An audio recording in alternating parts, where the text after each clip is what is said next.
আসসালামু আলাইকুম রাহমাতুল্লাহ। আশা করি আল্লাহর অশেষ রহমতে সকলে অনেক ভালো আছেন। প্রিয় দর্শক, আজকের ভিডিওতে আলোচনা করতে যাচ্ছি মানুষের জীবনে এমন কিছু সময় আসে যখন আমরা একেবারে একা হয়ে পড়ি, যখন একের পর এক দুঃখ, কষ্ট, হতাশা আমাদেরকে ঘিরে ধরে। যেমন অসুস্থতা, একের পর এক বিপদ, কষ্টের মধ্যে পড়ে আমরা দিশেহারা হয়ে পড়ি। আবার কখনো আমাদের জীবনে এমন সময় আসে যে আমরা হয়তো অনেক সুখী আছি, কিন্তু ভেতরে ভেতরে এক ধরনের শূন্যতা অনুভব করতে থাকি। ঠিক তখন আমাদের মনে একটা প্রশ্ন বারবার জাগতে থাকে, আল্লাহ কি আমার সাথে কথা বলছে, না আমি কি তার বার্তা বুঝতে পেরেছি? তবে আল্লাহ তাআলা কারোর সাথে সরাসরি কথা বলেন না, যেমনটা তিনি নবীদের সাথে করেছেন। ওহীর মাধ্যমে, ফেরেশতাদের মাধ্যমে তিনি তার বার্তা পাঠিয়েছেন। তবে তিনি তার বান্দাকে বিভিন্ন উপায়ে ইঙ্গিত, উপমা, অনুভূতি বা সতর্কবার্তা দিয়ে সতর্ক করে থাকেন। আল্লাহ চায় যাতে তারা সঠিক পথে ফিরে আসতে পারে।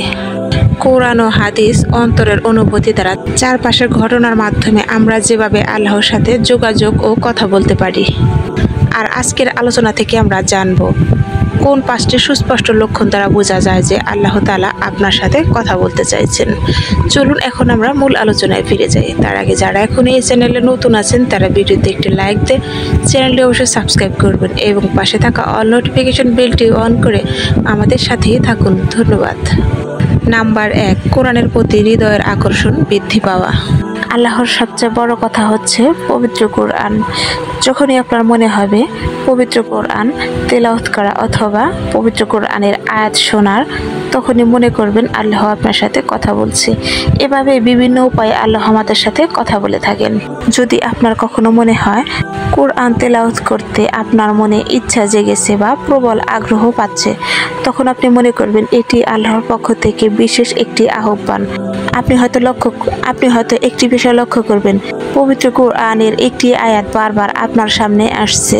মসজিদ, ইউটিউব চ্যানেল অথবা বিভিন্ন সোশ্যাল মিডিয়ায় অন্য কারো মাধ্যমে এই একই আয়াত আপনার কানে পৌঁছায়। এই পুনরাবৃত্তি আসলে আল্লাহর একটি বিশেষ বার্তা, যাতে আপনি বুঝতে পারেন এই বার্তাটি আপনার জন্য। মনোযোগ দিয়ে শুনুন। উদাহরণস্বরূপ, হয়তো আপনি একটা বিষয় নিয়ে অনেক দুঃখে আছেন, অনেক কষ্টে আছেন, হতাশার মধ্যে ডুবে আছেন, কিন্তু সেই সময় এই একই আয়াত বারবার আপনার সামনে আসছে। নিশ্চয় কষ্টের সাথে রয়েছে স্বস্তি। সূরা ইনশিরা আয়াত 6। হয়তো এই আয়াতটি আল্লাহ তাআলা আপনার কানে পৌঁছে দিচ্ছে। এটি আল্লাহ তাআলার একটি সান্ত্বনামূলক বাণী, যা কষ্টের সময় আপনাকে সাহস দেয়, হতাশার সময় আপনাকে ধৈর্য যোগায়। নাম্বার 2, দোয়া দ্রুত কবুল হওয়া বা হৃদয়ের সাড়া পাওয়া। যখন আপনি কোনো বিষয় নিয়ে দোয়া করছেন, খুব দ্রুতই সেই দোয়া কবুলের সাড়া পাচ্ছেন। যে আপনার দোয়া কবুল হয়েছে তা আপনি বুঝতে শুরু করেছেন। আল্লাহ আপনার সাথে সংলাপ করছে। দোয়ার উত্তর সবসময় একই রকম। দোয়ার উত্তর সবসময় আপনার মতো নাও আসতে পারে, কখনো হ্যাঁ, কখনো না, আবার কখনো অপেক্ষা করতে হবে আকারে আসে। কিন্তু আপনি দেখবেন এক অদৃশ্য প্রশান্তি আপনার অন্তরে নেমে এসেছে, যা দ্বারা বুঝতে পারবেন আপনার দোয়া কবুল হতে চলেছে। প্রতিটি উত্তর আল্লাহ তাআলা শোনেন এবং জানেন। আপনি হয়তো সাথে সাথে তা টের পাবেন না। নাম্বার 3, জীবনে পরীক্ষার আগমন। কখনো পরীক্ষা দিয়ে আল্লাহ বান্দার দৃষ্টি ফেরান। যেমন হঠাৎ কোনো সমস্যা আসে, ক্ষতি, কষ্ট, অসুস্থতা কিংবা বড় কোনো বিপর্যয় আসে। মানুষ ভাবে হঠাৎ কোনো সমস্যা আসলে বা বিপদে পড়লে মনে করে এটি আল্লাহর শাস্তি, কিন্তু আসলে তা নয়। এটি আল্লাহর পক্ষ থেকে বিশেষ একটি ডাক, যাতে বান্দা আল্লাহর দিকে ফিরে আসে। পবিত্র কোরআনে আল্লাহ তাআলা বলেছেন, নিশ্চয়ই আমি তোমাদেরকে পরীক্ষা করব, কিছুটা ভয়, ক্ষুধা, দুঃখ, কষ্ট, জানমালের ক্ষয়ক্ষতির মাধ্যমে। সূরা বাকারা আয়াত 155।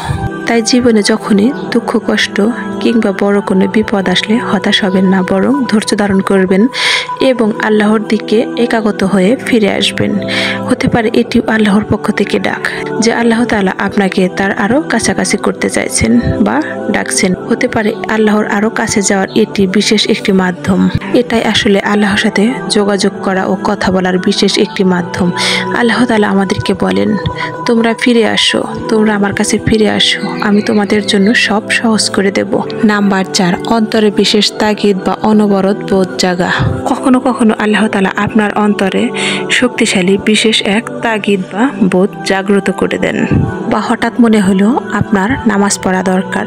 নামাজ না পড়লে হয়তোবা বিশেষ কিছু মিস হয়ে যাবে, অথবা আপনার মনে ভালো কাজ করার অনুভূতি জাগা, অথবা আপনার মনে হচ্ছে আমি যে কাজ করতেছি সেটা সঠিক নয়। হতে পারে এই গুনাহের কাজটা করলে আল্লাহ তাআলা আমাকে অনেক শাস্তি দেবেন, বা আল্লাহ আমাকে দেখছে। এরকমই নানা অনুভূতি আপনার মনে জাগ্রত হয়।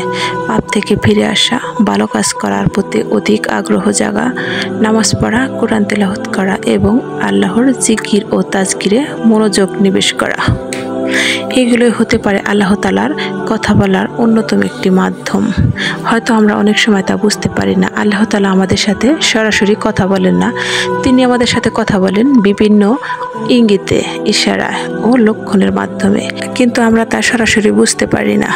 আপনার মনে এই তাগিদ জাগানো, এটি আসলে আল্লাহর পক্ষ থেকে কোনো পিশপিশানি নয়, বরং এটি আপনার জন্য আল্লাহর পক্ষ থেকে হেদায়েতের একটি বিশেষ বাণী। হাদিসে বলা হয়েছে, রাসূল সাল্লাল্লাহু আলাইহি ওয়াসাল্লাম বলেছেন, আল্লাহ যখন তার কোনো বান্দার কল্যাণ চান তখন তিনি তাকে দ্বীনের বুঝ দান করেন, দ্বীনের পথে পরিচালিত হওয়ার সুযোগ দেন। হতে পারে এই সুযোগ আল্লাহ আপনাকে ভালো পথে ডাকছেন, এটি তার ইঙ্গিত বা ইশারা। নাম্বার 4, সৎ মানুষের সাথে বারবার সাক্ষাৎ হওয়া। যখন আল্লাহ চান আপনি পরিবর্তন হন, তখন তিনি আপনার সাথে ভালো মানুষের সাক্ষাৎ করিয়ে দেন। সৎ মানুষের উপস্থিতি আপনার জীবনে বাড়িয়ে দেন। হয়তোবা আপনার সাথে এমন এক বন্ধুর পরিচয় হবে যে আপনাকে নামাজের কথা মনে করিয়ে দেবে, আল্লাহর কাছে ফিরে যাওয়ার কথা মনে করিয়ে দেবে, কোরআন তেলাওয়াত করতে বলবে, ভালো কাজ করার প্রতি উৎসাহ যোগাবে, সাহস দেবে, সৎ পথে চলার তাগিদ দেবে। অথবা আপনি মসজিদে গেলেন, এমন কারোর সাথে আপনার দেখা হলো যে আপনাকে আল্লাহর কথা স্মরণ করিয়ে দিল। অথবা ইউটিউব, ফেসবুক বা বিভিন্ন ইসলামিক স্ট্যাটাসের মাধ্যমে আপনি দেখতে পেলেন, বা ইউটিউব, ফেসবুকে ঢুকলে আপনি দেখতে পেলেন আপনার সামনে ইসলামিক আলোচনা চলে আসলো, যার মাধ্যমে আপনি অনুপ্রাণিত হলেন। অথবা আপনি মসজিদে গেলেন, আপনার সাথে এমন কারোর সাথে দেখা হলো যে আপনাকে আল্লাহর পথে ডাকে, আল্লাহর কথা স্মরণ করিয়ে দেয়। এই বিষয়গুলো যদি আপনার মধ্যে ঘটে থাকে, এই বিষয়গুলো যদি আপনার জীবনে এসে থাকে, এই কথাগুলো যদি আপনার জীবনের সাথে মিলে থাকে, তাহলে এগুলো কোনো কাকতালীয় বিষয় ভেবে এড়িয়ে যাবেন না।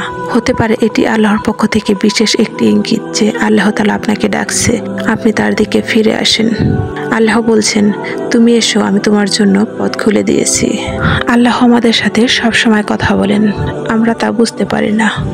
কাজের ব্যস্ততায় হয়তো গুনাহের মধ্যে ডুবে থাকি, হয়তোবা দুনিয়ার মোহে পড়ে থেকে আমরা তা শুনতেও পারি না বা বুঝতেও চেষ্টা করি না। আর এই 5টি লক্ষণ আপনি মনে রাখুন। নাম্বার 1, কোরআনের প্রতি আকর্ষণ বৃদ্ধি পাওয়া। নাম্বার 2, দোয়ার উত্তর পাওয়া।